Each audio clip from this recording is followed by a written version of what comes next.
Morning.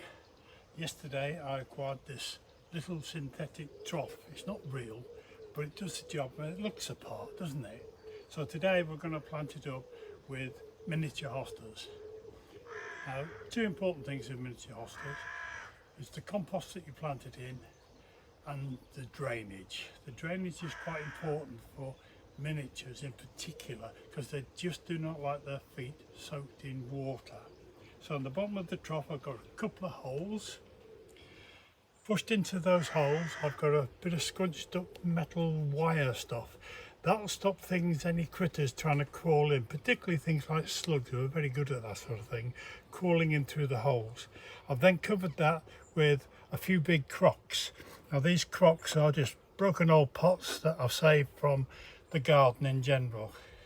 Into that I'm going to put some compost. The compost is a combination of my own leaf mould, my own compost grown in my garden, the ordinary compost from a bag, whether you buy proprietary or you've got peat free, whatever you want to use, all mixed up, but a really good handful or two of horticultural grit. This is where the drainage is. And you can see in that, you can see the grit. I'd say the grit was about 15–20%. It's really important.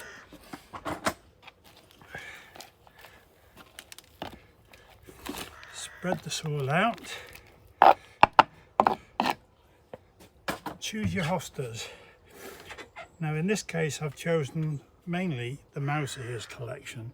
So this is lucky mouse ears, ruffled mouse ears, mouse trap, mini skirt, and one called Paradise on Fire, which is a very small one. Place these out as you would want them in the pot, in the trough, and then plant them. Very easy to plant. Don't lose the label. Take them out of their pot. See, quite well rooted. And in they go.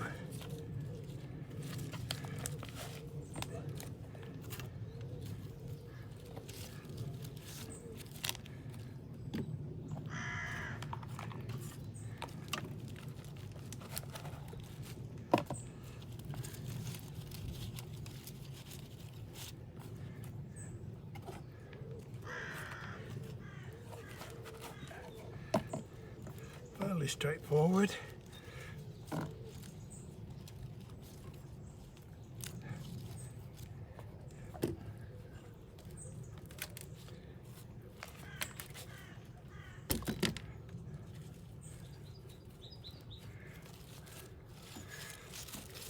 Right, and that's pretty well all there is to it, with the exception now of giving it a protective cover.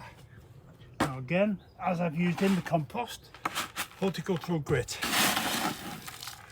And I get a good layer all round the pots and the plants.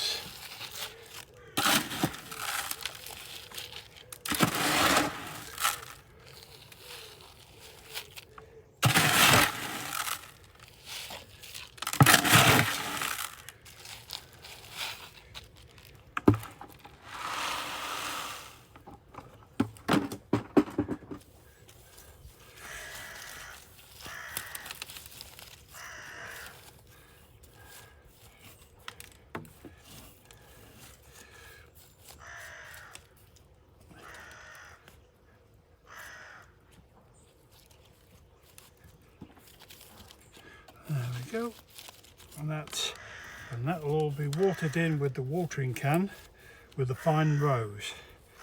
Each of these will have its own label, and I always make a note in a book or a little catalogue thing, so exactly what I've got, where I planted it and when I planted it, so I know that anything happens to it, I know what it is and how to replace it.